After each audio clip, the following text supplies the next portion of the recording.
ॐ नमः सिद्धेभ्यः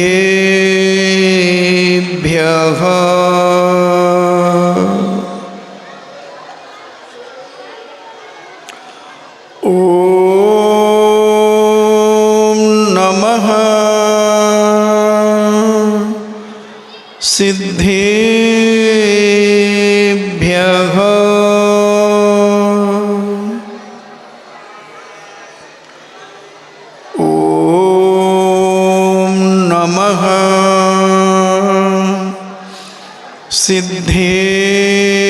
सिद्धेभ्यः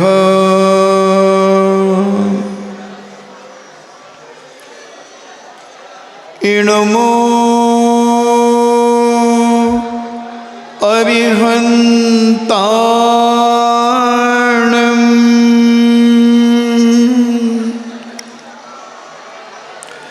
इणमो सिद्धाणम्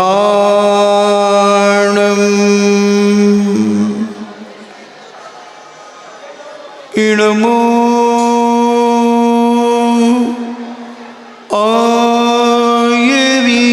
आयर्याणम्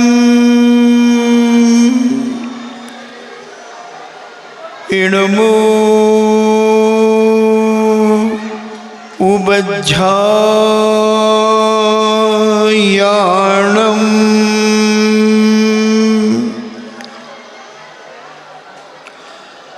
इणमो लोये सब्बेसाभूणम्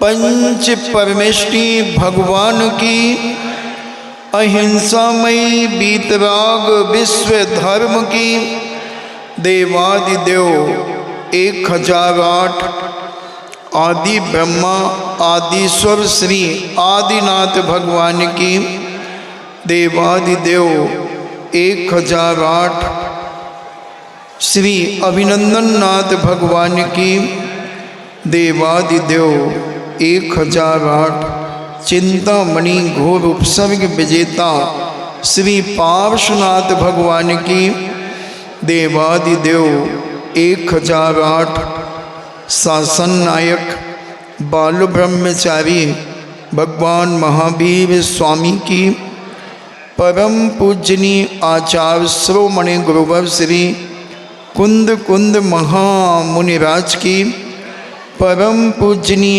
आचार्य श्रोमणि गुरुवर श्री विद्यासागर जी महामुनिराज की परम पूजनीय निर्यापक श्रवण मुनि श्री सुधा सागर जी महाराज की पूज्य श्री पूज्य सागर जी महाराज की। विगत दिनों में पंच परमेष्टि के संबंध में अपन ने समझा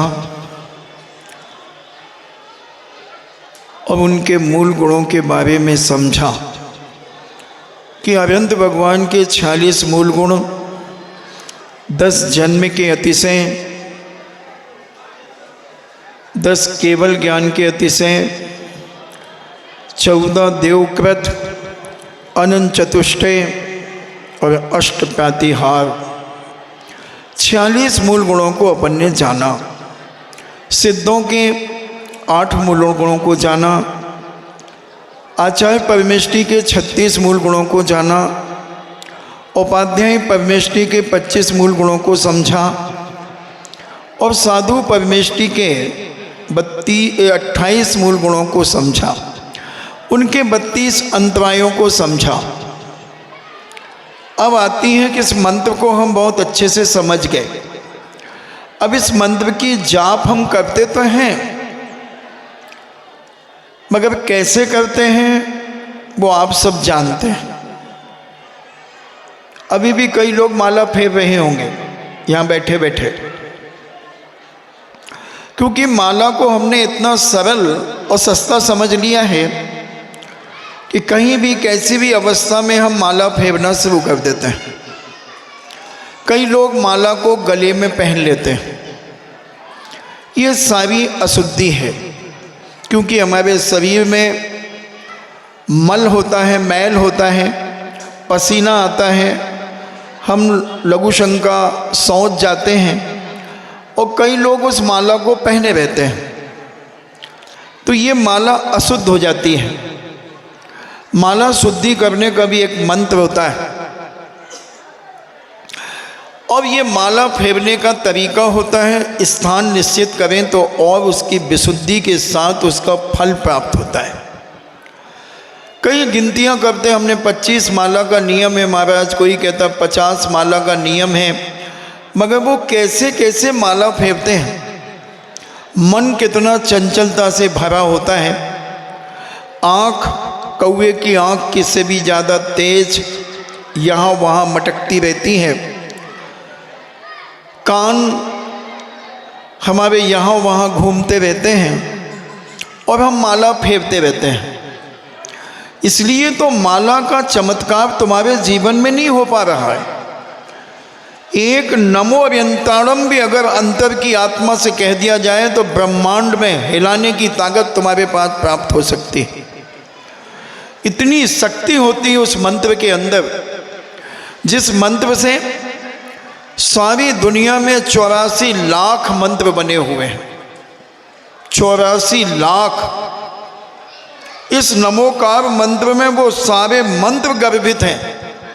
दुनिया में जितने भी मंत्र तंत्र आदि हैं, इस नमोकार मंत्र के सामने वो टिक नहीं सकते।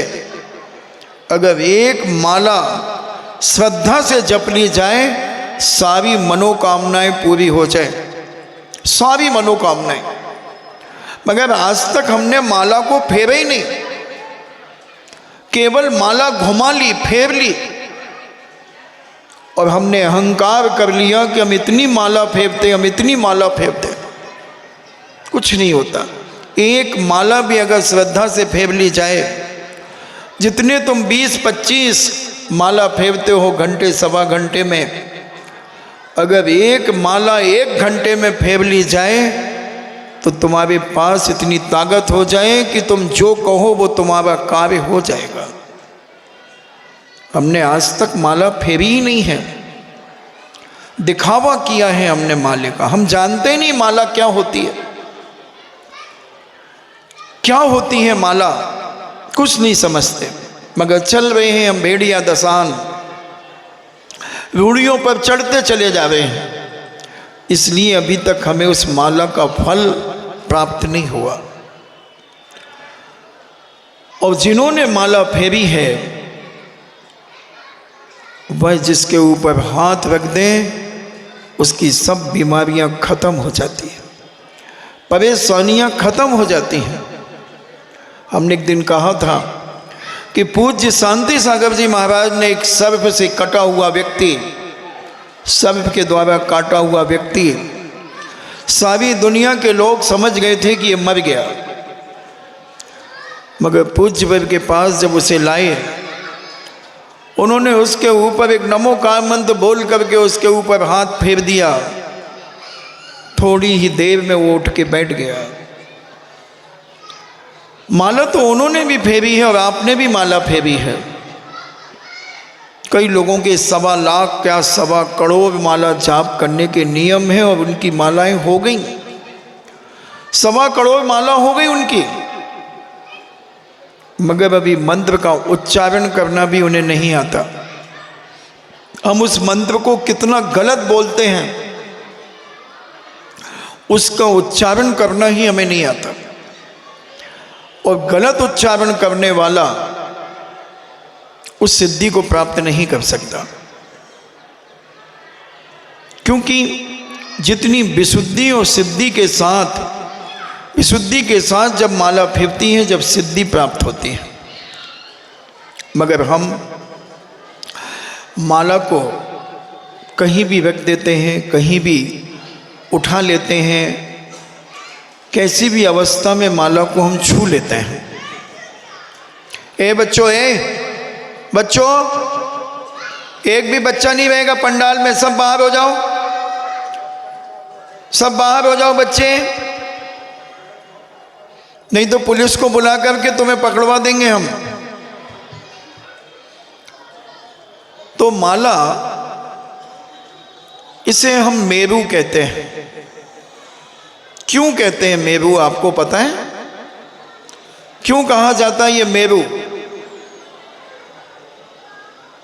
मेरू और सुमेरु दो भाई थे, जिसे मेरू दत्त और सुमेरु दत्त कहा जाता था। दोनों विद्याधर थे और मेरू के अंदर सुमेरु, क्या बोलते हैं इसको तुम लोग? मेरू बोलते हो कि सुमेरु बोलते हो? मेरू। तो मेरू दत्त के मन में विचार आया, संसार असार है। अब उन्हें वैराग्य प्राप्त हो गया और उन्होंने मुनि दीक्षा धारण कर ली और वो तपस्या में लीन हो गए। एक विद्याधर का विमान आकाश मार्ग से भ्रमण कर रहा था और वो इतने ध्यान में लीन थे मेरू दत्त महाराज,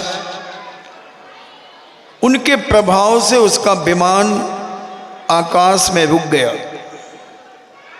उसने सोचा कि कोई जिनालय होगा, क्योंकि चतुर्थ काल में किसी भी दिगंबर जैन जिनालय के ऊपर से किसी का भी विमान नहीं निकलता था, चाहे वो विद्याधर हो चाहे कोई भी हो। और कोई तपस्वी मुनिराज आदि बैठे होते थे तो उनके ऊपर से भी कोई विमान आदि नहीं निकल सकता था। मगर जब उस विद्याधर का विमान रुका तो उसके मन में विचार आया कि मेरा विमान क्यों रुका, नीचे निश्चित कोई जिनालय होगा या फिर कोई तपस्वी मुनिराज विराजमान होंगे। तब उसने नीचे उतारा वह विमान और देखता है कि अरे ये तो वो मेरू दत्त बैठा है जिससे हमारा पीढ़ी दर पीढ़ी शत्रुता चल रही है। इसकी हिम्मत इतनी कि मेरा विमान रोक दिया। कसाई में आ गया, खत्म हो गई श्रद्धा। और मुनिराज को देख करके इतना कसाई में आ गया और अपना तीर कमान निकाल करके मुनिराज को तीर मारने लगा। इतने तीर मारे कि एक एक इंच भी जगह उनके शरीर पर नहीं बची, मगर मुनिराज अपने ध्यान से न हिले न डुले। वो अपने ध्यान में तल्लीन रहे। जैसे उन्हें अपनी सहेलियों में तल्लीनता लगती ना महिलाओं को, तो जहाँ उनकी सहेली बैठी होती वहीं जाकर के वो बैठ जाती, मगर उन्हें ये पता नहीं चलता कि हम पीछे क्यों बैठ रहे हैं। पीछे तो वो बेवकूफ़ बैठते हैं जो देर से आते हैं, और समझदार हैं वो आगे बैठते हैं। थर्ड क्लास प्रवचनों में थर्ड क्लास पीछे होती है और बॉक्स आगे होता है। तो जो विवेकशील लोग होते हैं वो हमेशा आगे बैठते हैं। जिनकी माताओं ने पीछे की रोटी खिलाई है, वो बची खुची रोटी होती ना, वो पीछे बैठते हैं। और वह विद्याधर ने पूज्य मुनिराज के ऊपर इतने तीरों की वर्षा की कि उनका शरीर छलनी हो गया, खून बह रहा है, मगर मुनिराज अपनी आत्मा में आत्मा के द्वारा आत्मा का ध्यान कर रहे हैं। अप्पा में रहो, अपनी आत्मा में रह कर के वो इतने लीन और तल्लीन हैं कि उन्हें एहसास ही नहीं हो रहा। वो तो इतने धीन में अपने मग्न हैं, शरीर अलग है और आत्मा अलग है। ये चिंतन उनका चल रहा था, एकाग्रता कंसंट्रेशन उनका चल रहा था। और उसी समय उन्हें केवल ज्ञान हो गया, वो 5000 धनुष ऊपर चले गए और कुछ ही अंतर मुहूर्त के अंदर उन्हें मोक्ष की प्राप्ति हो गई। जब उनके भाई सुमेरु दत्त को पता चला कि मेरे भाई जो मुनि बने थे उन्हें किसी विद्याधर ने तीरों से उनका छलनी कर दिया है शरीर। तब वो अपनी सेना लेकर के उस स्थान पर पहुंचते हैं जहां मुनिराज ध्यान कर रहे थे, मगर देखते हैं वहां पर सौधर्मेंद्र और भी बहुत सारे देवी देवता उनके ज्ञान कल्याणक की और मोक्ष कल्याणक की पूजा कर रहे हैं। वह विद्याधर सौधर्मेंद्र से कहता है कि हमारे भाई जो मुनि बने थे वो कहाँ हैं और किसने उनके ऊपर उपसर्ग किया है। सौधर्मेंद्र कहता है, भाई क्यों तुम कसाई करते हो? पूर्व जन्म का उनका बैर था, कई भवों से उनका बैर चल रहा था, मगर तुम्हारे भाई जो मेरुदत्त थे वो वैराग्य से ओतप्रोत होकर के उन्होंने दिगंबरी दीक्षा धारण की, ये तो आपको भी मालूम होगा, मगर वो इतने ध्यान में लीन हो गए कि उन्होंने केवल ज्ञान प्राप्त करके मोक्ष को प्राप्त कर लिया है।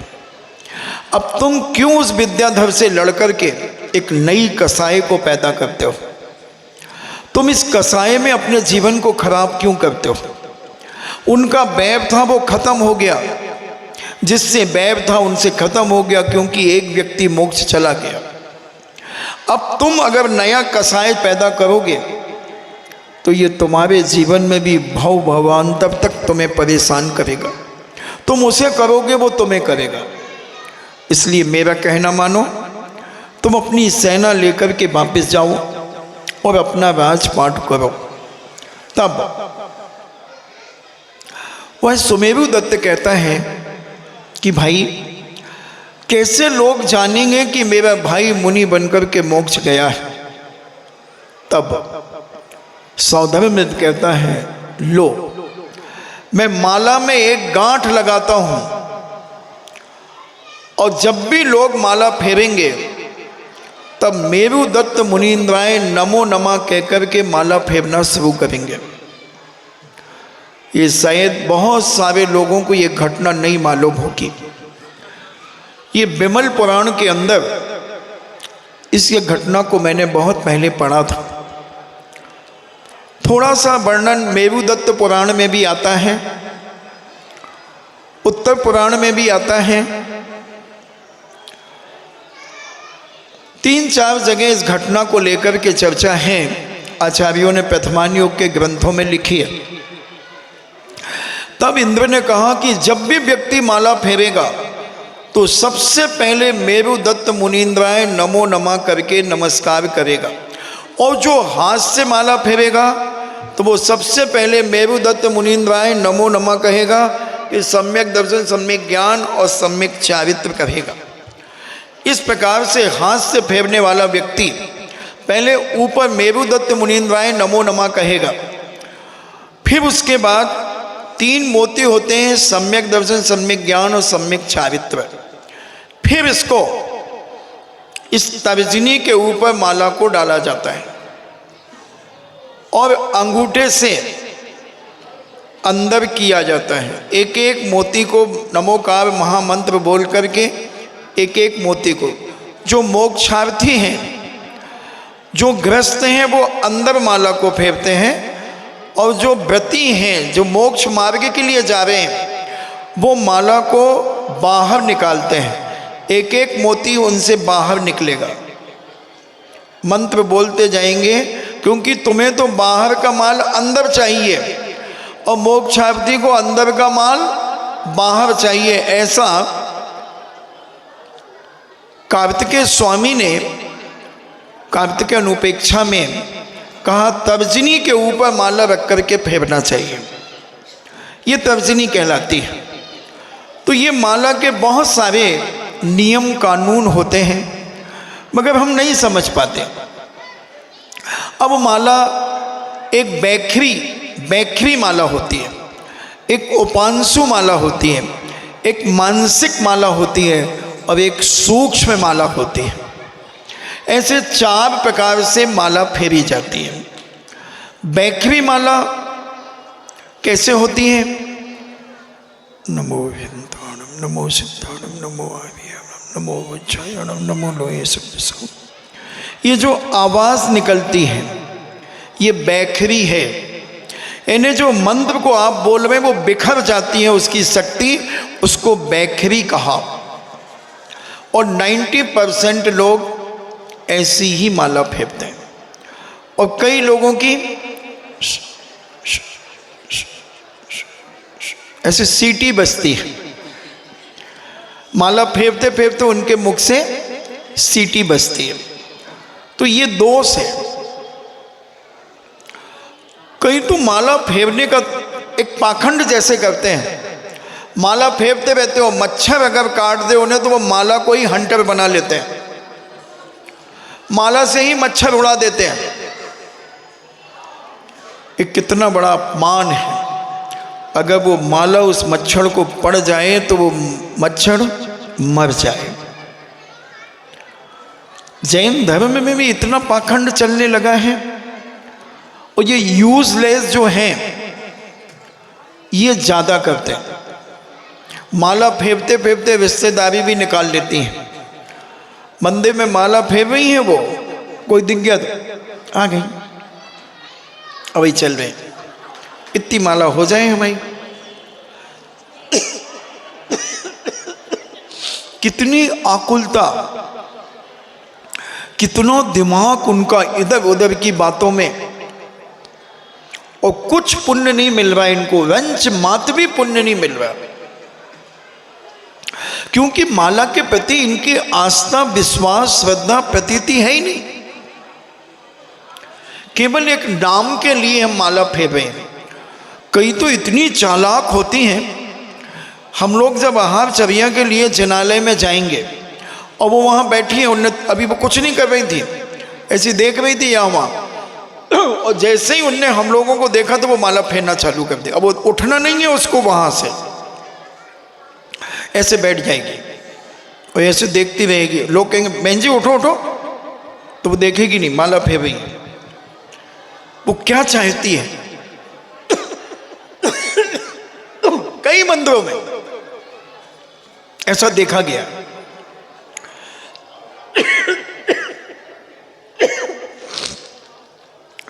उनकी बुद्धि तो ये बैखरी,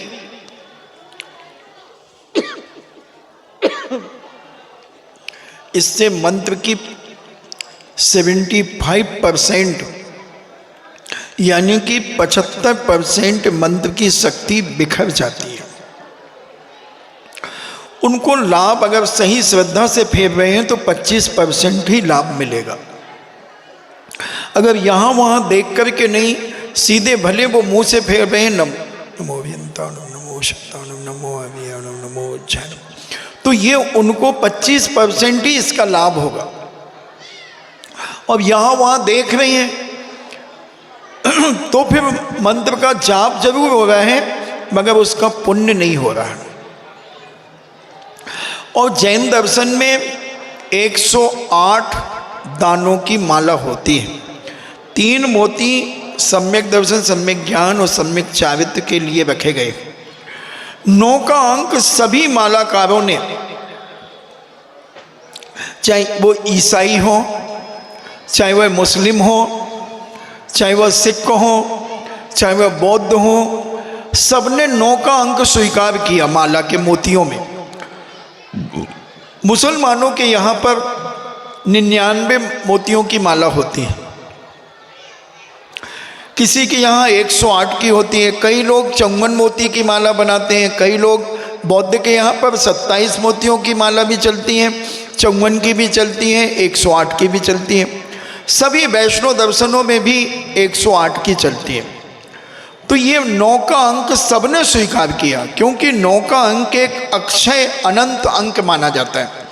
9 का कभी अंत नहीं होता।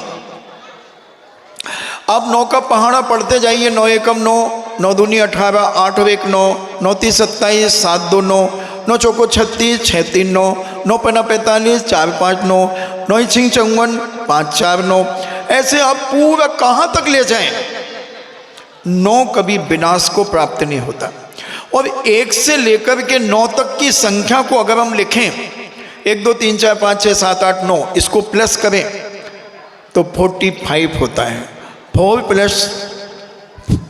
5 = 9, इसी को कहते हैं फाइन। तो ये 9 का अंक कभी विनाश को प्राप्त नहीं होता। ऐसा ये 9 का अंक है। जब ललितपुर में 9 गजरत चले थे तब हमने 9 अंक के ऊपर 27 मिनट तक हम बोले थे, 27 मिनट तक। तो ये 9 का अंक इतना मार्मिक है, बड़ा मांगलिक है। इसके बाद संख्या है ही नहीं, 9 तक ही कुल संख्या है। फिर उसके बाद रिपीटेशन है, 1 से 9 तक है। फिर उसके बाद 10 1 और 0 आ गया। फिर 11 12 आप लगाते जाओ तो वही संख्या जो 1 से 9 तक की वही संख्या है। मूल संख्या तो कुल 9 ही है। तो ये हम अपने जीवन में समझें। तो 108 जैन दर्शन ने क्यों 108 मोतियों की माला को स्वीकार किया? जैन दर्शन की कोई भी बात होगी वो लॉजिक पूर्ण होगी, केवल फॉर्मेलिटी नहीं होगी। हमारा जैन दर्शन एक सुप्रीम साइंस है, और जहाँ दुनिया का साइंस समाप्त हो जाता है वहाँ से जैन दर्शन स्टार्ट होता है। दुनिया की सोच जहाँ खत्म हो जाती है वहाँ से जैन दर्शन का सोच शुरू होता है। तो ये 9 का अंक बताया। और 108 का कारण मन से, वचन से, काया से, कृत कावित अनुमोदना, इन 3 का 3 में गुणा करें तो 9 होता है। समारंभ, समारंभ, आरंभ, 9 का गुणा 3 करें 27 होता है। क्रोध, मान, माया, लोभ, ये 4 कसाएं होती हैं। तो ये 27 में 4 का गुणा करते हैं तो 108 होता है। और ये 108 आश्रव के द्वार हैं, कर्म, पाप कर्म के आने का द्वार है। आश्रव किसे कहते हैं? कर्मों के आने के द्वार को आश्रव कहते हैं। तो इनसे बचने के लिए, इनको रोकने के लिए हम 108 बार उस महामंत्र का जाप करते हैं। फिर हमने 108 अंक, 108 बार नमोकार मंत्र पढ़ने वाले के लिए कहा कि एक माला हो गई तुम्हारी। एक माला यानी 108 बार महामंत्र का जाप करना। और फिर ऐसे जाप करते जाओ। एक बार नमोकान पढ़ लिया वो 1 जाप हो गई, 2 बार पढ़ लिया वो 2 जाप हो गई, 3 बार, और जब 108 हो गई, अगर एक साथ बैठ कर के आपने पढ़ा है तो वो माला हो जाती है। अब बैखरी हमने आपको बताई कि जिससे मंत्र की शक्ति बिखर जाती है उसे बैखरी कहते हैं। फिर आती है उपांशु। उपांशु का मतलब है कि जिह्वा तो हिलेगी मगर ओंठ नहीं हिलेंगे। आपके अंदर मंत्र चलेगा, उसकी आवाज बाहर नहीं आएगी। आवाज बाहर नहीं आएगी उस मंत्र की। केवल नमोकार मंत्र तो आप बोलेंगे मगर ओंठ, आपके ओंठ के ऊपर ओंठ रखे रहेंगे और आपकी जिह्वा थोड़ी सी हिलेगी और मंत्र चलता रहेगा। ये उपांशु कहलाता है। फिर एक मानसिक जाप होती है जिसे हम श्वासोश्वास की जाप कहते हैं। हमने नमो अरियंताड़म, जैसे सांस ऊपर गई नमो अरियंताड़म, नीचे गई नमो सिद्धाड़म, ऊपर आई नमो आर्याणम, नीचे गई नमो वज्रायाणम, फिर ऊपर आई नमो लोये, फिर नीचे गई सब्ब साहुड़म। तो 3 श्वासोश्वास में 1 बार मंत्र होता है। ये मानसिक आप अपनी श्वास में बिठाइए, ऐसे पकड़ के नहीं बिठाना है। इतना सहज हो जाए वह साधक कि बस आंख बंद करके श्वास जो सहज में चल रही है उसका मंत्र वैसे ही चल रहा है। ये मानसिक जाप कहलाती है। इसमें 75% पुण्य आपको मिलता है, उपांशु में 50% मिलता है और बैखरी में 25% मिलता है। अब ये मानसिक जाप का समय, एक माला में कम से कम मानसिक जाप करने वाले को 22 मिनट से लेके 27 मिनट लगते हैं। उसकी श्वास के ऊपर डिपेंड करता है कि उसकी श्वास कितनी तेज और मंद चल रही है। तो ये बहुत कंसंट्रेशन प्राप्त कराती हैं और बहुत शक्तियाँ प्राप्त कराती है। मगर हम माला, हमने पहले कहा कि तुम 10 की जगह एक माला फेरो, मगर इतनी विशुद्ध फेरो, इतनी विशुद्ध फेरो कि उस माला के पीरियड में तुम्हें कोई भी चीज़ का ख्याल ना आए, और ख्याल आ भी जाए तो उसका आप टच ना करें, उसके बारे में सोचना शुरू ना करें। जैसे हम आपको उदाहरण देते हैं, कई बार टीवी आपके घर में चल रही है और आप अपने काम में लगे हुए हैं और टीवी चल रही है, नज़र आपकी टीवी पर भी है मगर आपको कोई प्रभाव नहीं पड़ रहा उस टीवी का। मगर जैसे ही आपका कोई जानकार व्यक्ति उस टीवी में दिखा और आपके मन में फितूरी आई, मानसिकता में परिवर्तन आया, तो ऐसे ही माला फेरते समय अगर कोई विचार आ भी जाए तो उस विचार को आप टच ना करें, उसको आगे बढ़ाने के बारे में विचार ना करें, कौन है क्या है उसकी चिंता ना करें। एक माला फेर तो लो कम से कम श्रद्धा से, बहुत आनंद आएगा, बहुत आनंद आएगा। कई कहते माला फेरने में हमारा मन नहीं लगता। महाराज जी, तुमने आज तक माला फेरी नहीं तो मन कहाँ से लगेगा? क्योंकि तुम इतने काम लेकर के बैठते हो, इतने काम लेकर के बैठते हो कि तुम माला फेरते ही तुम्हारे दिमाग में सारे काम दिन के घूमने लगते हैं। दुकानदार के दुकान के काम भूलने लगते हैं, ब्याज खाऊ के ब्याज का हिसाब किताब आने लगता है, महिलाओं के लड़ाई झगड़ों के आ जाते हैं, किसी ने अपमान कर दिया, कहीं पर गए थे उनकी बातें आ गई, कोई याद आ गया, कहीं बुलौआ में गई थी तो कोई ने टिफिन बांटा था, किसी ने नारियल बांटा था, उसके बारे में याद आ गया। पता नहीं क्या क्या, कल किसके यहाँ होगा, उनके यहाँ हो जाए तो वो शायद टिफिन बांट सकते हैं, वही जुगाड़ चल रहा है। कई लोगों ने तो 200-200 नारियल इकट्ठे कर लिए, वे फिक्स है हिस्ट्री सीटर, वे भले में पैदल चली जाएंगी 1-1, 2-2 किलोमीटर, मगर वो नारियल या टिफिन लेकर के जरूर आएंगे और नाती पोतों का और ले आएंगे। ऐसे भी हैं, वो हर जगह होती हैं, ललितपुर से मतलब नहीं है, सब जगह सारे भारत में जहाँ जहाँ बुलौआ होते हैं वहाँ ऐसे हिस्ट्री सीटर होते हैं। कहीं केसर का दूध मिल जाता है, 2-2, 4-4 गिलास डकाल लेती, भले चाहे फिर लोटा लेके जाएं, मगर मिल रहा है तो चेपो। इन्हें विवेक नाम की चीज खत्म होती जा रही है,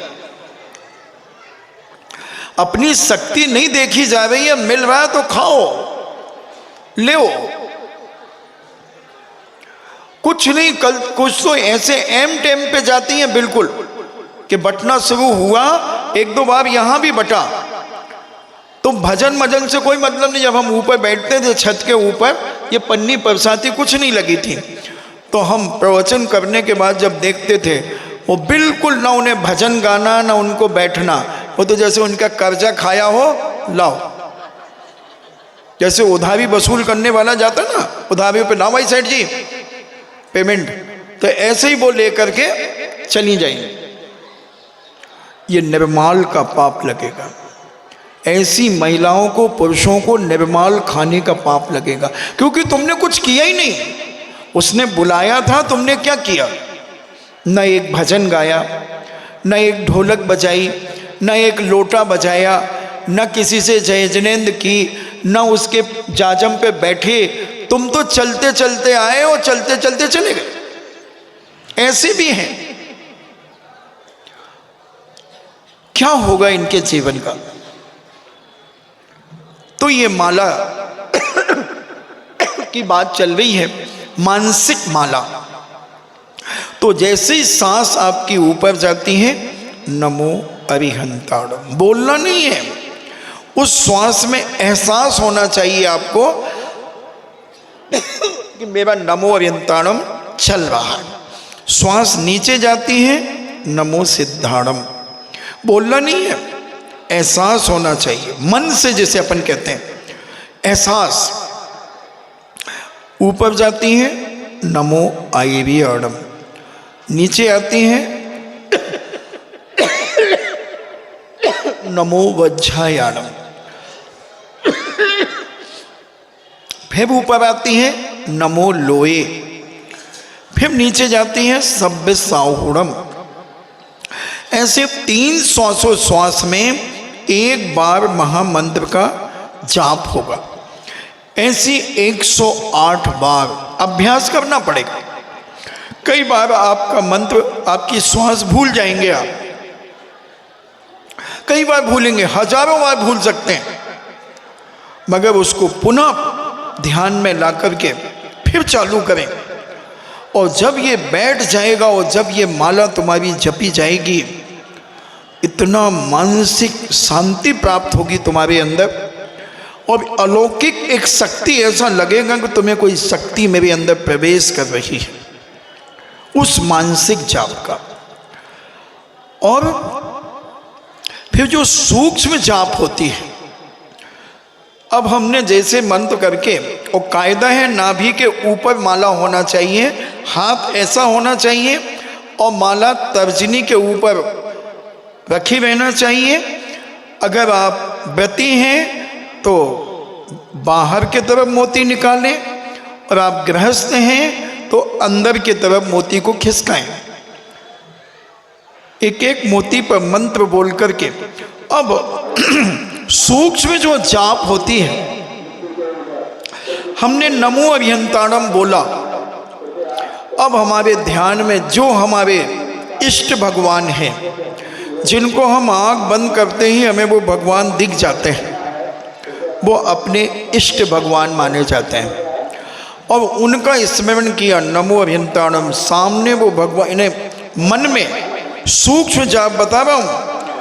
आपने जैसे ही नमो अरिहंताणम मन में स्मरण किया, और आपको वो आपके अरहंत भगवान दिखना चाहिए। अब अभी मोती खिसकाना मत, मोती के ऊपर उंगली रखे रहिए, सूक्ष्म की बात चल रही है। फिर अरिहंत कौन है, कितने मूल गुण हैं, उनके जन्म के 10 अतिशय का आप स्मरण करें। मोती अभी नमो अरिहंताणम पर ही रुका है, और आप उस पर जन्म के 10 अतिशय, सफ़ेद खून होना आदि जो हमने आपको बताए, वो सारा का सारा स्मरण। फिर केवल ज्ञान के 10 अतिशय, उनका स्मरण। फिर देवकृत 14 अतिशय, उनका स्मरण। अनंत चतुष्टय, उनका स्मरण। अष्टप्रातिहार, उनका स्मरण। फिर इतना करके फिर नमो सिद्धाणम, फिर सिद्ध भगवान के 8 मूल गुणों का स्मरण। नमो आयर्याणम, आचार्य परमेष्टि के 36 मूल गुणों का स्मरण। पूरे स्मरण करें। अभी वहीं रुका है मोती, अभी आगे नहीं बढ़ा है। फिर नमो वज्रायाणम, फिर उपाध्याय परमेष्टि के आचारांग सूत कृतांग आदि, उन पर विचार। फिर नमो लोये सभ्य साहुणम, फिर 28 मूल गुणों पर फिर मोती दूसरा खिसकेगा। फिर नमो अरिहंताणम। कौन माई का लाल कहता कि माला फेरने में मन नहीं लगता? तुमने आज तक लगाया ही नहीं है मन, तुमने माला फेरी ही नहीं है आज तक। हमने जितना भी किया है धर्म अभी तक दिखावे का किया है। बहुत दिखा दिया तुमने दुनिया को धर्म करना अपना, अब थोड़ा सा अंदर से धर्म करने का विचार करो। अंदर से सोचो कि धर्म माला क्या चीज है। ब्रह्मांड को हिलाने की ताकत रखती है एक माला। एक बार नमो व्यंताणम बोलने पर ब्रह्मांड हिल सकता है, पाषाण फट सकता है।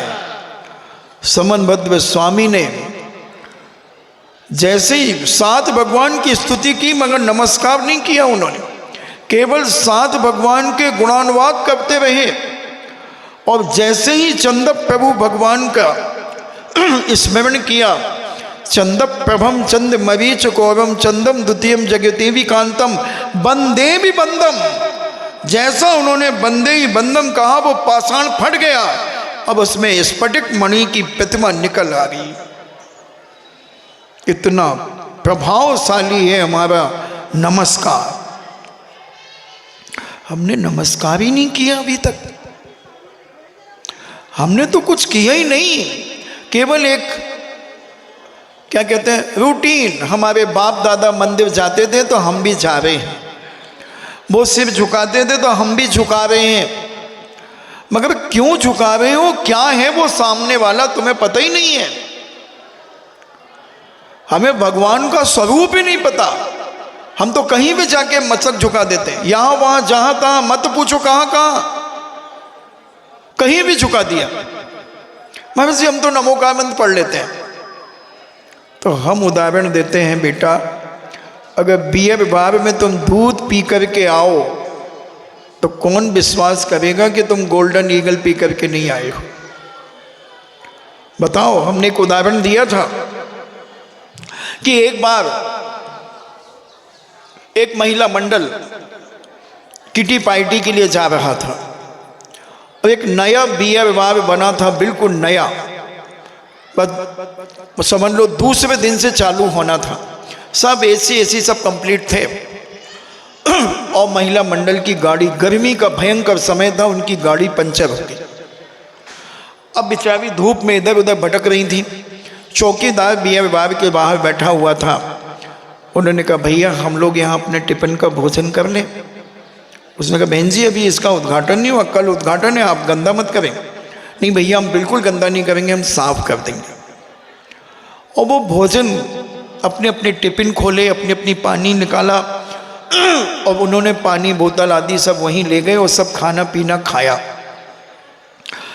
और जब वो सब बाहर निकल रहे थे और उसी समय उनके समाज की पंचायत के लोग गाड़ी में जा रहे तो खुदा ना खास्ता क्या हुआ कि उनकी गाड़ी उसी जगह पंचर हो गई और वो सारी महिलाएं उस बियर बार से बाहर निकल रही थी। उन लोगों ने देखा, अरे ठंडी बियर, बोर्ड लगा था ठंडी beer, my dear come here. Panchayat के लोग तो कप गए, बोले तुम क्या कर रहे हो, क्या कर रहे हो, ये कहां, कौन कौन की बहुएं हैं इसे देखो जरा। सबने देखा। अब वो बड़ी लज्जित हो रही है, वो बड़ी शर्मिंदा हो रही है। बोले हम भाई साहब हम तो खाना खाने गए थे। अब विश्वास कौन करेगा बताओ, तुम लोग करोगे विश्वास? अगर कोई बियर बार से निकलेगा तो तुम विश्वास करोगे कि ये खाना खा के निकली वहां से? क्या कहोगे, मन में क्या डाउट होगा? हिम्मत नहीं होगी तुम्हें बोलने की उनसे, मगर तुम्हारे मन में क्या प्रश्न उठेगा? बताओ क्या उठेगा? कि ये दारू पी के आई हैं और बेचारी शुद्ध अपने घर की दूध की पुड़ी ले गई थी, लोचई ले गई थी, टमाटर ले गई थी और बदनाम हो गई कि वो बियर बार से निकली हैं। बद से बदनाम बुरा होता है। इसलिए अगर तुम कहीं गए भी और तुमने लाख नमोकार मंत्र पढ़ा, उससे कोई फर्क नहीं पड़ता। अगला यही कहेगा ये मिथ्या दृष्टि, यहां वहां जाकर के मस्तक झुकाता है। तुम्हें अपने धर्म के ऊपर विश्वास नहीं, तुम्हें अपने नमोकार मंत्र के ऊपर विश्वास नहीं। इसकी शक्ति अमेरिका के अंदर एक ताबीज़ देता है एक व्यक्ति, उर्दू में नमो का मंत्र लिख कर के ताबीज़ देता है, किसी को बुखार हो जाए, कुछ हो जाए। मैंने पेपर में पढ़ा था, एक पत्रिका के अंदर एक जैन व्यक्ति अपने बेटे को झड़ाने के लिए ले गया, उसने ताबीज़ दिया और $1000 उसने ले लिए। अब बनिया का $1000 यानी 70,000 रुपया एक ताबीज़ में चले जाएं तो उसकी तो जान निकल जाए। और भारत का आदमी, उसने कहा भारत में होते तो 70,000 हो जाते, क्या करें। उसको चैन नहीं, उसने कहा बेटा बता ना ताबीज़, और उसने फोड़ करके खोल दिया उसको, तो उसमें एक कागज़ निकला और उसमें 5 लाइनें उर्दू की लिखी थी। उसका एक मित्र था जो उर्दू जानता था, उसके पास वो ऑफिस में ले गया, बोले यार ये क्या लिखा है। उसने कहा यार ये तो तुम्हारे जैनियों का मंत्र लिखा है, तुम वो नमो नमो व्यंताणम, नमो सिद्धाणम, नमो आईबियाणम, नमो वज्जैणम, बोले ये लिखा है। बोले गजब हो गया, और $1000 ले लिए इसके, ये तो हमारे बच्चे बच्चे जानते हैं, हम तो घुटी में पिलाते हैं। और वो गया, उससे कहता भाई साहब आपने ये तो हमारा नमो का मंत्र दिया है और $1000 ले लिया। वो कहता तू जैन है, निकल बाहर, हमारे स्थान को तूने अशुद्ध कर दिया, निकल। और उसका $1000 उसने फेंका और निकाल दिया उसको धुतकार करके, निकल जाए यहां से। और पूरा उसने अपना स्थान को धोया, झाड़ू लगाई और फिर धोया, पानी से धोया। कैसे अश्रद्धावान व्यक्ति को हमारे यहाँ आने की जरूरत नहीं है, जिसको श्रद्धा नहीं है ये उलायना देने आ गया मेरे ऊपर, और उसने धुतकार करके उसे बाहर निकाल दिया। बोले कहता मेरा बच्चा, फिर तूने क्यों नहीं कर लिया, तूने क्यों नहीं अपने बच्चे को दे दिया। आस्था बहुत बड़ी चीज होती है, श्रद्धा बहुत बड़ी चीज होती है। हमारी श्रद्धाएं खत्म होती जा रही हैं, हम भटक रहे हैं यहाँ वहाँ, पता नहीं कहाँ कहाँ भटक जाते हैं हम माला फेरते हैं, उसमें भी तमाशा करते हैं। अगर हम अपनी सच्ची श्रद्धा से माला फेरते हैं, फिर देखो इसका प्रभाव 15 दिन का, 1 हफ्ते के अंदर देखो इसका प्रभाव। मगर हम जितना भी धर्म कर रहे हैं बंधुओं, सब पाखंड कर रहे हैं, दिखावा कर रहे हैं। अगर हमारी माला श्रद्धा से, एक माला भी फेर ली जाए, एक माला भी श्रद्धा से अगर प्रतिदिन फेर ली जाए, फिर देखो इसका प्रभाव। तुम्हारा एक ऑरा, एक आभा मंडल, तुम्हारा ऐसा आभा मंडल होगा, ऐसा तेज होगा तुम्हारे अंदर कि तुमसे कोई मुंह लग करके बात नहीं कर सकता, बात नहीं कर सकता। वो तुम्हारे सामने आने में बहुत विचार करेगा, बहुत सोचेगा कि बहुत बड़ी शक्ति है ये। बहुत कंसंट्रेशन के साथ जब हम माला फेरेंगे, एकाग्रता के साथ जब हम माला फेरेंगे, तब इसका प्रभाव हमारे इर्द गिर्द के साथ साथ हमारी अंतरात्मा में भी पड़ेगा। हमारे परिणामों में निर्मलता आएगी, हमारे अंदर पवित्रता आएगी, और हमारी छोटी छोटी बातों में जो हम विकल्प कर लेते हैं, वो सारे विकल्प धीरे धीरे खत्म होना लगेंगे।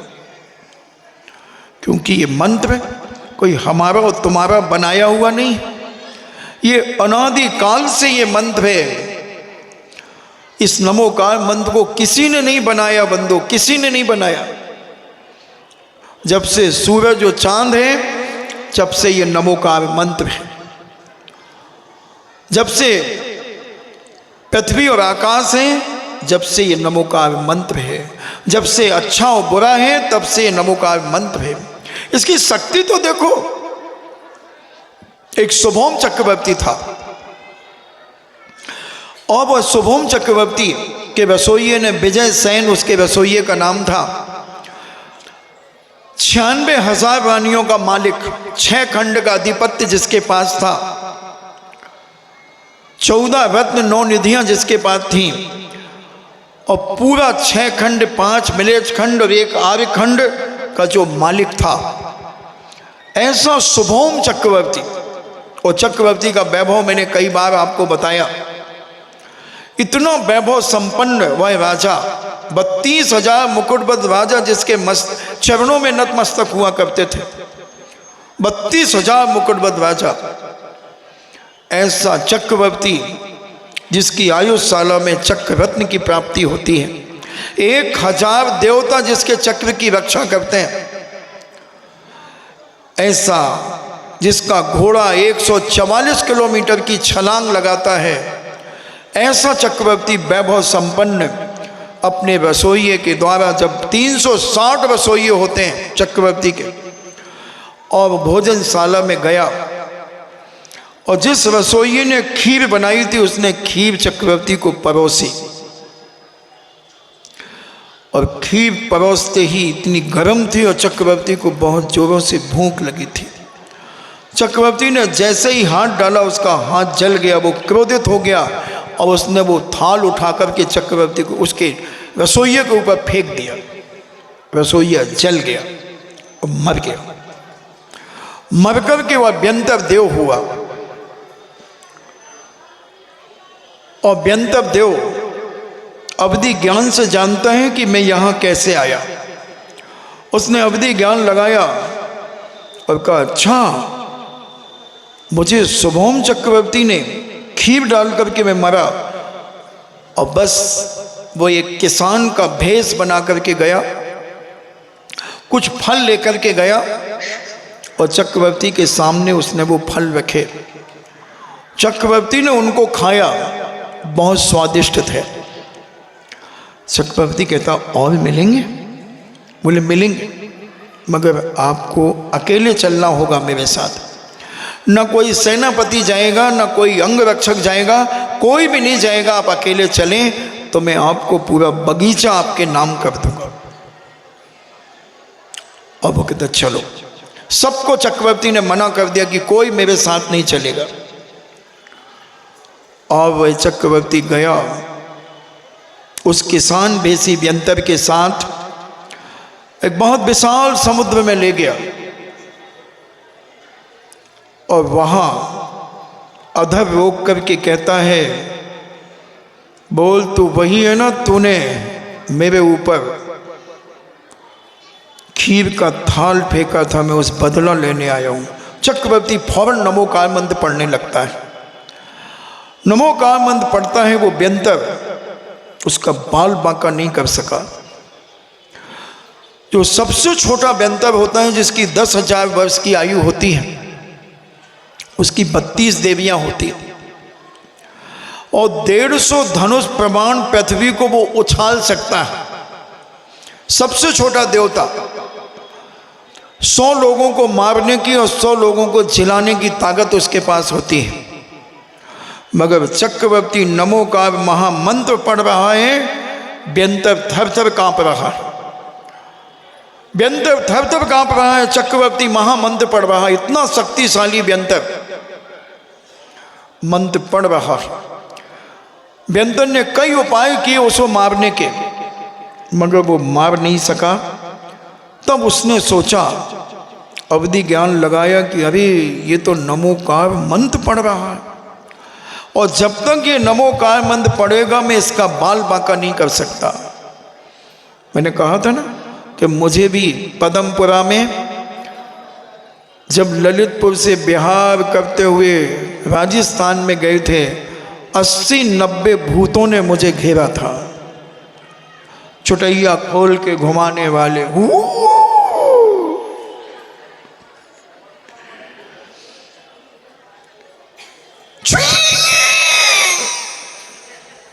चक्कर लगा रहे हैं मेरे, उचक रहे हैं, मैं बता चुका पहले।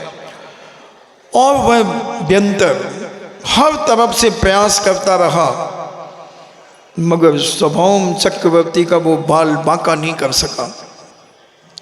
व्यंतर ने जब अवधि ज्ञान के माध्यम से जाना कि ये महामंत्र पढ़ रहा है, ये तो अलौकिक शक्ति है इसके अंदर, अब इसे भ्रष्ट कैसे किया जाए, तो उसने कहा, चक्री अगर तुम बचना चाहते हो मुझसे तो जिस मंत्र को तुम जप रहे हो उस मंत्र को इस पानी में लिख कर के और पैर से मिटा दो, मैं तुम्हें माफ कर दूंगा।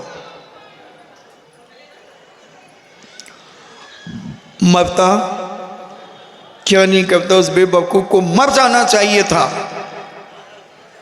मगर मंत्र का अपमान नहीं करना चाहिए था।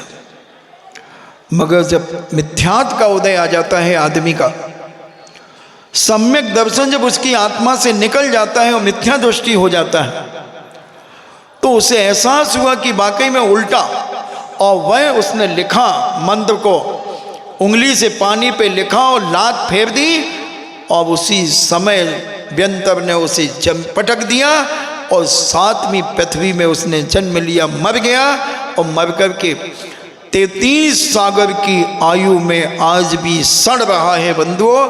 इस जिस मंत्र की शक्ति से बच रहा था उसी मंत्र का अपमान कर दिया। इस मंत्र को तुम कम मत समझना। दुनिया की कोई ताकत, तांत्रिक मांत्रिक कोई भी हो दुनिया का, इस मंत्र के सामने टिक नहीं सकता बंधुओं। श्रद्धा चाहिए, विश्वास चाहिए, आस्था चाहिए, प्रतीति चाहिए, लगन चाहिए, संकल्प, एक दृढ़ता के साथ इस मंत्र की शक्ति और इसका जाप, व्यक्ति कभी दुखी नहीं हो सकता, कभी परेशान नहीं हो सकता। रावण जब मंत्र का जाप कर रहा था अपने जिनालय में, शांतिनाथ भगवान के जिनालय में, इतना विशाल जिनालय, 1000 खंभों का जिनालय, स्फटिक मणि के 1000 खंभे उनके जिनालय में थे। अब विचार करना कितना विशाल जिनालय होगा। उस जिनालय में बैठ करके वह जाप कर रहे थे स्फटिक मणि की माला से। भामंडल, हनुमान आदि बड़े बड़े शक्तिशाली योद्धा उसको विचलित करने के लिए गए, रावण को गिरा दिया, उनका दुपट्टा भांज करके उन्हें दुपट्टे से मारा, माला तोड़ दी, मगर रावण का कंसंट्रेशन को बिगाड़ नहीं सके और उसने विद्याओं को सिद्ध कर लिया। आचार्य कहते हैं अगर मुनि अवस्था में इतना ध्यान करता तो केवल ज्ञान को प्राप्त कर लेता। इतनी एकाग्रता, क्या समझ रहे हो तुम? हम कितने बार हिल लेते हैं एक माला फेरने में, कितने बार पैर ऊपर नीचे कर लेते हैं, कितने बार कमर को चटका लेते हैं, कितने बार गर्दन को यूं कर लेते हैं, एक माला नहीं फेर पाते। क्या प्राप्त होगा आपको? बनाओ अपनी साधना, बनाओ अपने आप को, कुछ बदलने का प्रयास करो। ये चतुर्मास बदलने का था। अपनी धारणाओं को बदलो, अपने अंदर की फितूरियों को हटाओ। जो फितूरियां बैठ गई हैं तुम्हारे अंदर, राग देश कसाई की, उनको सब निकाल करके कुछ आत्म कल्याण की भी चर्चा करो बंधु। कुछ अपने बारे में सोचो। अगर हम ऐसे ही राग देश में, रोने धोने में, लड़ने झगड़ने में अगर हमने समय निकाल दिया तो तुम्हारा कल्याण कैसे होगा? कैसे होगा? हम परिवार में कलह मचा देते हैं, परिवार को नरक बना देते हैं। छोटी छोटी बातों में हम ऐसी बातें कर लेते हैं, ऐसी चुभ जाती हैं व्यक्ति को, ऐसी बातें हम करके और घुटते रहते हैं अंदर ही अंदर। क्या करोगे बंधु? फिर तुमसे अच्छे तो वो हैं जो जैन धर्म को नहीं जानते। तुम तो सब कुछ जानते हुए भी अंध बने हो, जान जानकर अंध बने हो, आंखन बांधी पाटी। सब कुछ समझ रहे हो कि ये गलत है, फिर भी उसी तरफ जा रहे हैं, उसी तरफ जा रहे हैं। क्रोध करना तुम जानते हो कि गलत है, फिर भी क्रोध कर रहे हैं। हम एक दूसरे के ऊपर उंगलियां उठाना हम जानते हैं कि गलत है, फिर भी हम उंगलियां उठा रहे हैं। विश्वास हम कब बनाएंगे? कब बनाएंगे? मरते दम तक। और जहां विश्वास नहीं है बंदो, वहीं विष का वास है, वहीं विष का वास है। जो आदमी को विश्वास नहीं है वो आदमी एक चलते फिरते मुर्दे से ज्यादा नहीं, उसकी जिंदगी एक चलते फिरते मुर्दे के समान उसकी जिंदगी है बंधु। हम समझ ही नहीं पा रहे कि हम क्या कर रहे हैं, अच्छा और क्या बुरा कर रहे हैं। हम सोच ही नहीं पा रहे, केवल हम जी रहे हैं, जी रहे हैं। तुमसे अच्छा तो वो मजदूर है, दिन भर मेहनत करता है, शाम को चैन की नींद सोता है। तुम तो करवटें बदल बदल करके अपनी जीवन निकाल रहे हो, जीवन निकाल रहे हो। कोई मतलब नहीं है बंधु ऐसा जीवन जीने से। जीवन जियो तो बिंदास जियो, शांतिमय जियो जीवन, आस्था के साथ, विश्वास के साथ जीवन जियो। मर जाओगे क्या ले जाओगे अपने साथ में? केवल दो चीज़ें जाएंगी तुम्हारे साथ में बंधु, एक तुम्हारी जिंदगी का किया हुआ पुण्य और दूसरा जिंदगी में किए हुए पाप। ये दो चीज़ें जाएंगी और इसके अलावा कुछ साथ में जाने वाला नहीं, सब यहीं पड़ा रह जाएगा। हमने कितना हल्का अपना जीवन बनाया है और कितना ऊंचा अपना जीवन बनाया है, इस पर तुम विचार करो, समझने का प्रयास करो। आज यहाँ का अंतिम प्रवचन है। अब क्या पता, और जहाँ क्या पता वहीं पर सब लापता, वहीं सब लापता हो जाती है। सोच लेना बंधुओं, 6 महीने लगभग, 6.5 महीने लगभग होने को आ गए। क्या पाया, क्या खोया? पूछना अपने मन से, क्या पाया तुमने? क्या अपने विचारों को हल्का कर पाए? अपने अंदर बैठी हुई कसायों को हम कम कर पाए? अपने सोच को अच्छा कर पाए? कि हमारा सोच वही है जो जुलाई में था और वही जनवरी में है, तो कोई मतलब नहीं रहा, कोई मतलब नहीं रहा। अगर बदलाव आया है, अपनी गलतियों का एहसास हुआ है, तो तुमने कुछ पाया है। अपनी गलतियां कम की हैं, अपने मन में जो कुंठाएं थी उन कुंठाओं को कितना कम किया है तुमने, अपना सोच कितना पवित्र किया है तुमने, अपना नजरिया देखने का कितना शुद्ध और साफ किया है तुमने। अगर वही सब कुछ है बंधुओं, तो मुझे नहीं लगता कि तुम अपने जीवन में कुछ अच्छा कर पाओगे। इसलिए जब जागे तब सवेरा है, सुबह का भूला शाम को घर लौट के आ जाए तो भूला नहीं कहलाता, उसे हम डिज्नीलैंड का झूला कहते हैं। कई लोगों ने कहा था कि महाराज जी बाल शिक्षा ले आओ एक, हाँ, कि महाराज जी वो भावना जरूर कराना कल, इसलिए मैं भूल गया था, मैंने मंगवाई है किताब। तो ये हम अपने आप को समझें, समझने का प्रयास करें कि आखिर हम क्या कर रहे हैं, क्या करना चाहिए था। जैन कुल में जन्म लेकर हम अपनी जिंदगी को केवल एक दूसरे की लड़ाई झगड़ों में निपटा रहे हैं। घर हमने इसलिए बसाया था कि हम एक दूसरे की कसायों में उलझ जाएं, एक दूसरे को नीचा दिखाने का प्रयास करें, एक दूसरे को जलील करने का प्रयास करें, छीटा कसी करें। अगर इसके लिए जीवन लिया था बंधुओं, तो तुम्हें छोटे कुलों में जन्म लेना था।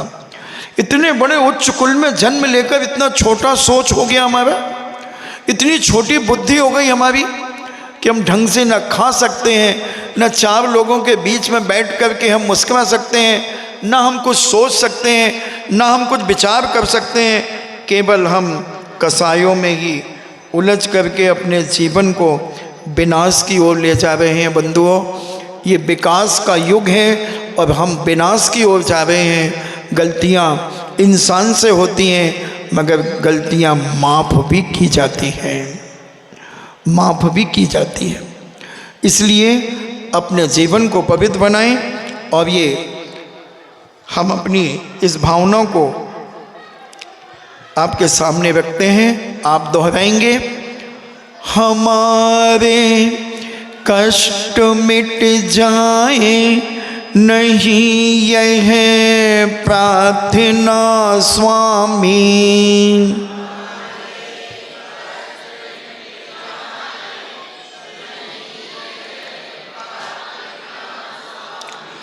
डरे ना संकटों से हम, यही है भावना स्वामी।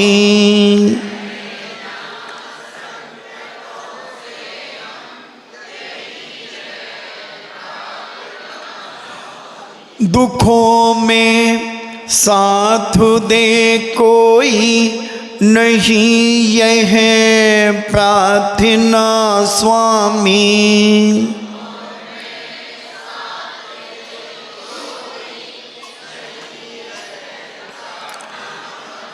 बने सक्षम स्वयं ही हम, यही है भावना स्वामी।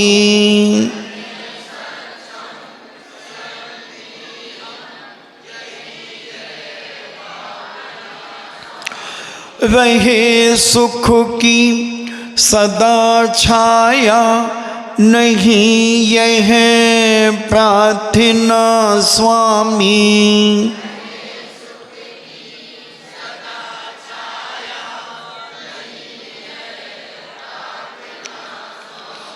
खरे उतरे परीक्षा में, यही है भावना स्वामी।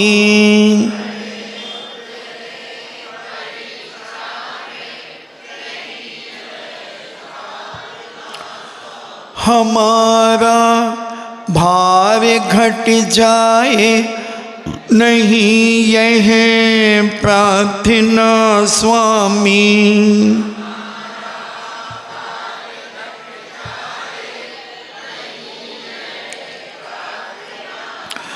किसी पर भार न हो हम, यही है भावना स्वामी।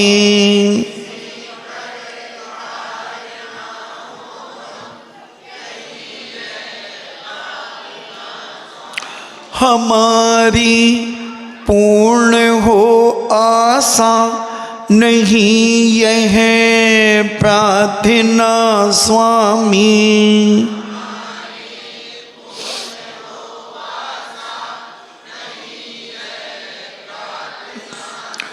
निराशा हो न अपने से, यही है भावना स्वामी।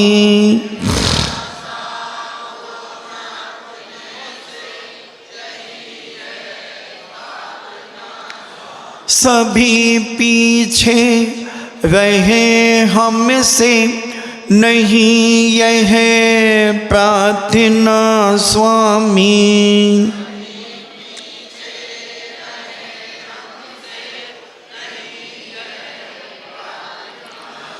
बढ़े आगे हमी से हम, यही है भावना स्वामी।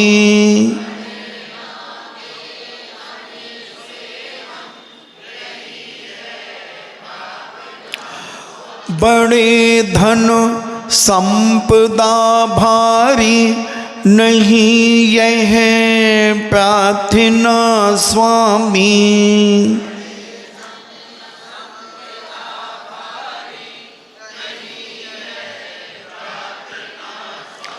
रहे संतोष थोड़े में, यही है भावना स्वामी।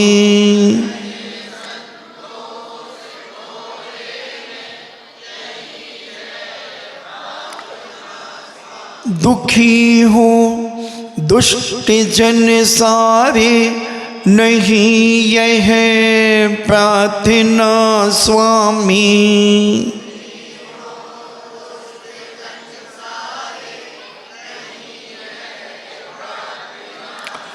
सभी दुर्जन बने सज्जन, यही है भावना स्वामी।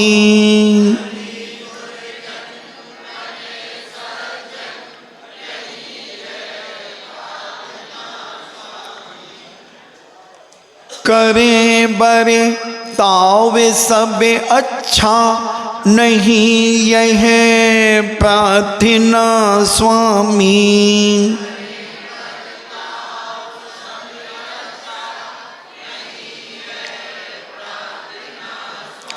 सुधर जाएं स्वयं ही हम, यही है भावना स्वामी।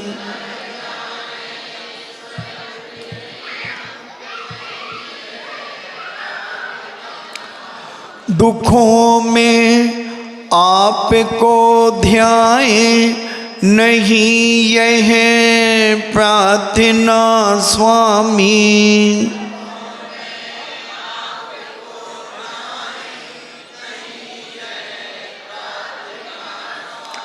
कभी ना आपको भूले, यही है भावना स्वामी।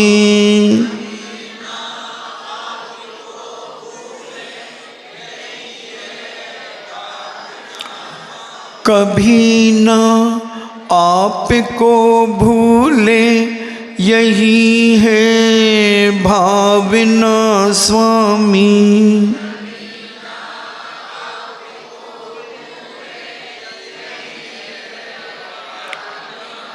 कभी ना आपको भूले, यही है भावना स्वामी।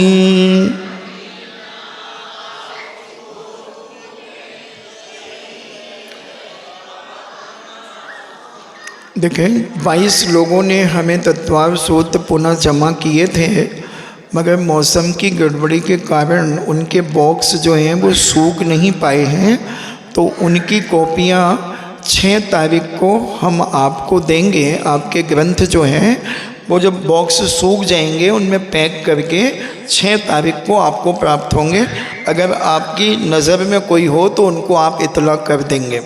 इन्हीं मंगल भावना के साथ जिनवाणी स्तुति। जिनवाणी के ज्ञान से सूझे लोकालोक, सो वाणी मस्तके धरो, सदा देते हूँ धोख। हे जिनवाणी भारती, तो जपो दिन रैन, जो तेरो शरणा गहे, सो पावे सुख चैन। देव भजो अरिहंत को, गुरु सेवा निर्ग्रंथ, दया धर्म पालो सदा, यही मोक्ष का पंथ। 9 बार नमोकार।